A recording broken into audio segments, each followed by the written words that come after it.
Hi, my name is Michael Woodall. I'm hiding behind this veil because I'm really scared. And I have this deep, deep fear of someone finding out about me. For over 12 years now, people know me as their neighborhood child molester. It isn't true. I'm not. And I never did.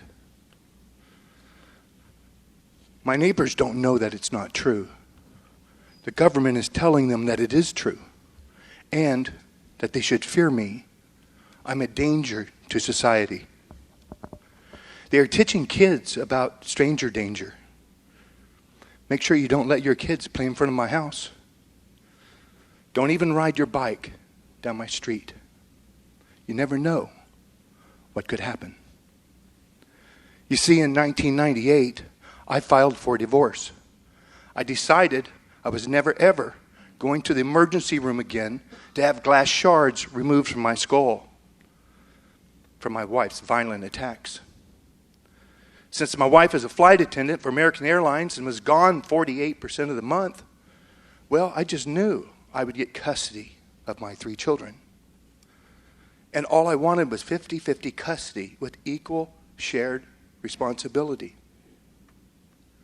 On February 28th, 1999, my wife came to me with a proposition.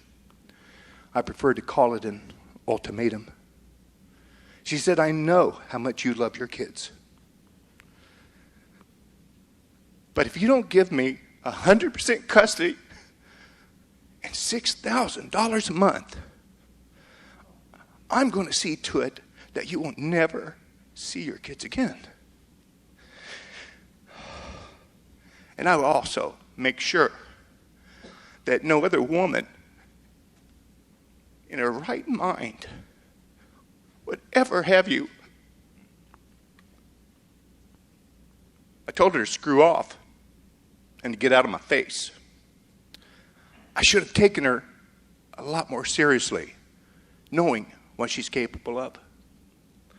On June 1st, 1999, while I was working, I got arrested for molesting my 7-year-old daughter. I was handcuffed.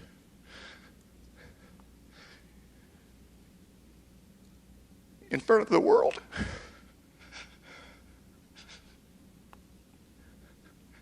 You see, my wife taught my 7-year-old about good and bad touches. Then she hired Dr. Myra Burt to get my 7-year-old daughter to state that when daddy touches her chest, it's a bad touch. So, Dr. Myra Burt, on a quest to extract this from my 7-year-old daughter, was then obligated to report it. Dr. Myra Burt admits this in her deposition on my website at iwantmydad.com. Dr. Myra Burt reported something that never happened, so my ex could win custody of my children. I spent every dime, every last dime that I had and could borrow until I was broke, until I was homeless, to save my family from this never-ending nightmare. My attorneys abandoned me to the public pretender when the cash stopped flowing. I've spent over 12 years in a living nightmare, crying night after night, missing my kids.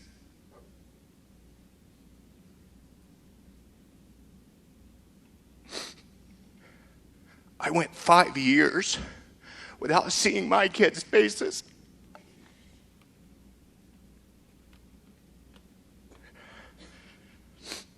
Legally kidnapped for me.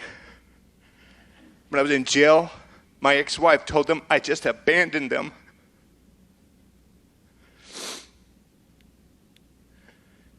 "12 years of depression.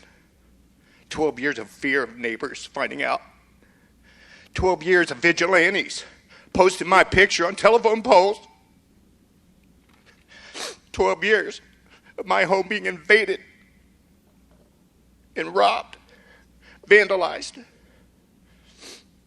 Oh, let's talk about jobs. Oh, I had jobs 2 or 3 weeks at a time till they found out. I had one for 90 days once. 12 years of being so paranoid, wondering if the people in restaurants or the movies or grocery store would recognize me. 12 years of my kids experiencing the most awful embarrassment that is uncalled for. Hiding behind this veil, afraid to come out, afraid and fearful to talk about it with anyone, hoping I can keep it a secret. The stigma just too much. Sometimes I just want to end it all. Death is a peaceful alternative to this kind of living. 3 years ago, my kids and I were about to share the truth with an attorney about how it was all a lie, about how my daddy never touched me and never would. But just at freedom's door, they became so afraid and fearful that their mom would go to jail for the lies and what she did if they told the truth. They said they just can't take the risk of sending their mom to jail. 10 years of hope, dead at the doorstep of freedom.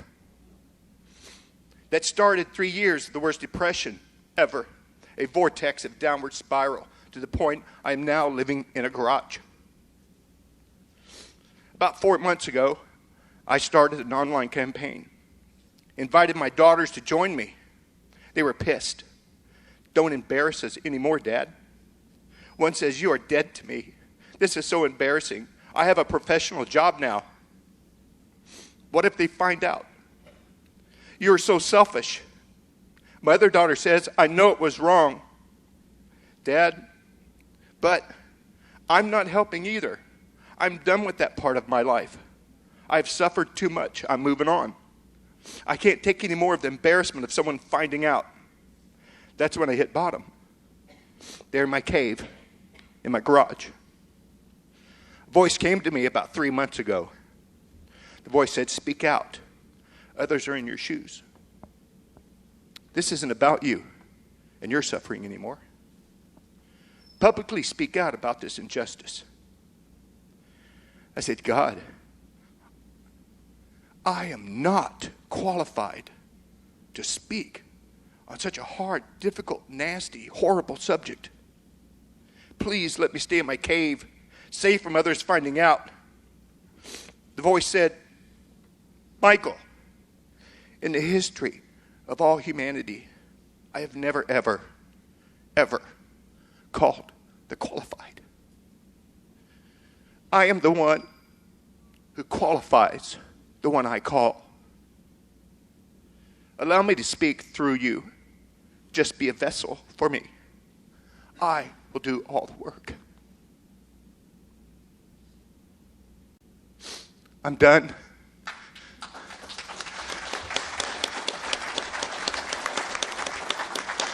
I'm done.